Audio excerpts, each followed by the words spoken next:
People always talk about performance training. The number one reason you do performance training is to reduce the risk of injury.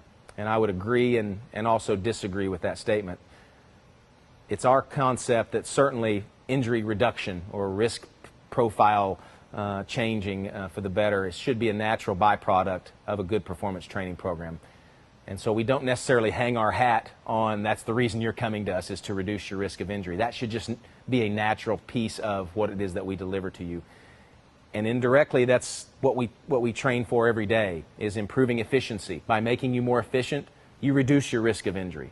By making you more effective, teaching you some technical things to be more effective, reduces your risk of injury. But not only that, if you're more effective and more efficient, you're also more athletic, you're better for your sport, so it actually gives you a better outcome on the field of play. So injury risk is something we're all in tune with, but at the end of the day, it's not the number one first thing that we're going to set up all our programs around.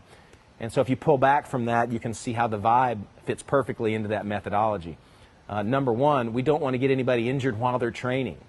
And so oftentimes I hear of these stories of people getting hurt while they're training or hurt in their physiotherapy sessions.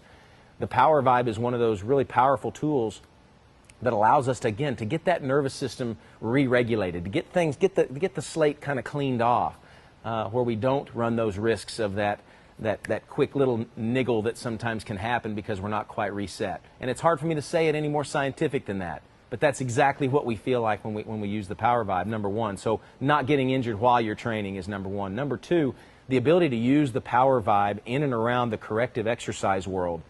It brings out the best in myofascial release. It brings out the best in muscle activation technique, active release therapy.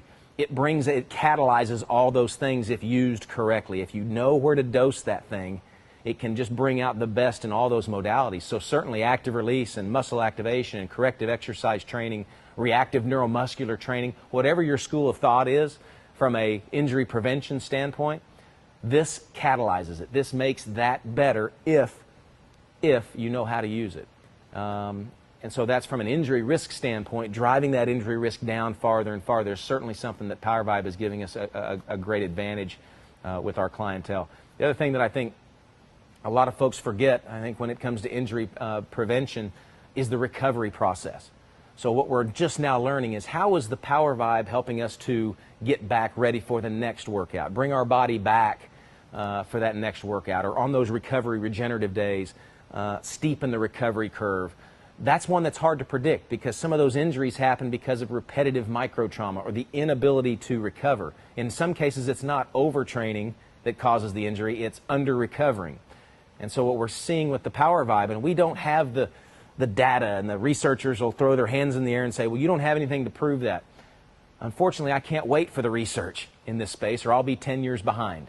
What we're finding is the better we're able to recover on those regen days, the better our training can be the next 2 days, but then conversely to that is the less risk we have for those niggles and those overuse things. And PowerVibe is driving direct improvements in our regenerative capacities of our athletes. We see it time and time again, both subjectively and objectively in my numbers. So scientists out there, come show me the answer of why that's happening. I can't wait on you, though. I got to keep using it.